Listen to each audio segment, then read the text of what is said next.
برای اینکه ما انگیزه کسب محبت خدا پیدا کنیم، اول باید ارزش این فضیلت را بشناسیم. چون تا آدم ارزش چیزی را درک نکنه، انگیزه‌ای برای به دست آوردنش نداره. بعد از اینکه انگیزه داشتن محبت خدا پیدا کردیم، ببینیم از چه راههایی میشه این فضیلت رو به دست آورد. بهترین چیزی که ما میتونیم برای شناخت این فضیلت بهش اتکا کنیم کلمات کسانی است که خودشون بالاترین مرتبهش را داشتن. روایتی است که در تفسیر عیاشی از امام سجاد صلوات الله علیه نقل شد.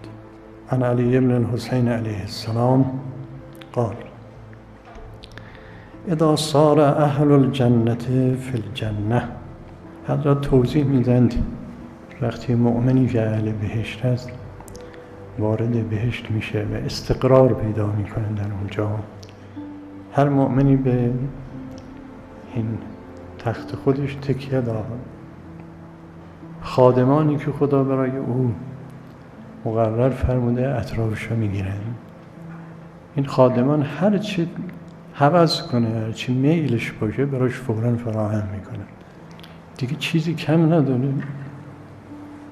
اون منظره های بهشتی و باغ‌ها و نهرها و این جای نرم و اون فرش‌های زیبا و بالش‌ها و انواع میوه‌ها و غذا، هر چی هم میخواد فوراً براش حاضر میشه، دیگه چیزی کم نداره. از این بهتر چی فرض میشه؟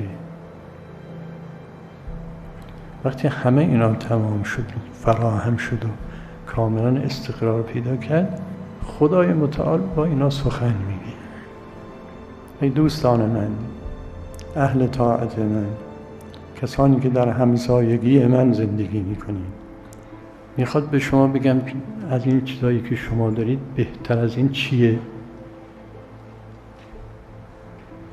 یعنی هم بهشون میفهمانه که بهتر از این هست و شما نمیدونید چیه اون بهتر از اینا. میگن خدا بهتر از این که ما داریم چی میشه؟ چه چیزی میشه بهتر از این ما میشه؟ فیقول لهم تبارک و تعالی: رضای منکم و محبتی لکم خیر و اعظم مما انتم فیه. رضای من از شما و محبت من به شما بهتر از همه این چیزایی است که دارید. هم بهتر است و هم عظیمتر.